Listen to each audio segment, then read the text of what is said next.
आज आदिवासी समुदाय, मैंने गुजरात में कार्यक्रम किया, धर्म की जो बात आई, और यह हकीकत है आदिवासियों की अपनी एक पूजा पद्धति, अपनी एक पूरी आराधना, अपनी एक धार्मिक पूरी व्यवस्था बनी हुई है। वो प्रकृति को अपना सबसे बड़ा भगवान मानता है, और मेरे हिसाब से प्रकृति से बड़ा कोई नहीं हो सकता है। आदिवासी प्रकृति को अपना भगवान मानता है, वो उनकी अपनी पूजा पद्धति है, वो किसी भी धर्म का तौहीन नहीं करता है।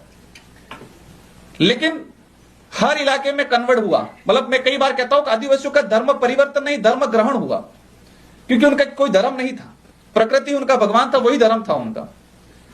गुजरात में जैन बना हुआ है आदिवासी। महाराष्ट्र के अंदर 15 लाख के आसपास आदिवासी आज मुस्लिम बन के बैठा हुआ है। ईसाई है, हिंदू है, लड़ कौन रहे? सर बता रहे थे भाई, एक आदिवासी की मतलब मृत्यु हुई, जो ईसाई बना हुआ वो अलग विधि करेगा, हिंदू बना हुआ वो अलग विधि करेगा, और तभी लड़ रहे हैं आपस में। आज हकीकत बिरसा मुंडा, सिंधु कान्हू, टाटिया भील, ये जल जंगल जमीन के लिए लड़े, पहचान के लिए लड़े, अस्तित्व के लिए लड़े, स्वाभिमान के लिए लड़े। लेकिन आज आदिवासी देश के अंदर आपस में सिर्फ धर्म के लिए लड़ रहा है, और वो कौन लड़ रहा है? आपस में ही लड़ रहा है। हमारे बांसवाड़ा के अंदर भी देखा गया, एक तरफ ईसाई कम्युनिटी बना हुआ है, एक तरफ हिंदू बना हुआ है, और जो धर्म की बात है दोनों लड़ रहे बहुत बुरी तरीके से।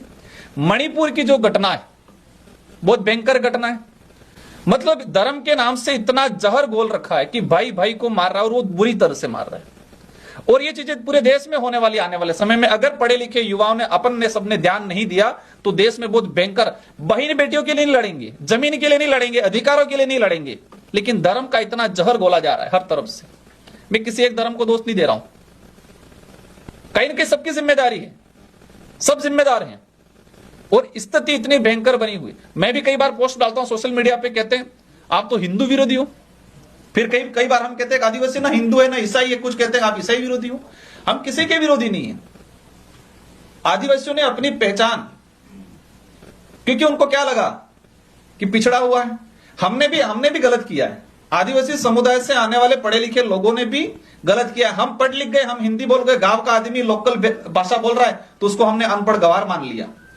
मेरा यह कहना है कि आदिवासी समुदाय का ही व्यक्ति दिल्ली में पैदा हुआ, पैदा होने के बाद उसने कभी अपनी मातृभाषा नहीं सीखी, और आप कभी गांव में गए, अब गांव के 100 लोग मिलके भीली भाषा में बात कर रहे हैं और आपको समझ में नहीं आया, तो उनकी नजर में, आपके दृष्टिकोण से देखेंगे तो आप भी गवार हैं, गवार ही है ना। क्योंकि हमारी क्या थिंकिंग है आज, कि जो गांव से आया हुआ व्यक्ति जो अपनी मातृभाषा में, गोंडी भाषा में, भीली भाषा में अगर बात कर रहा है तो हम क्या कहते हैं? ये तो गवार है। तो आप भी उस इलाके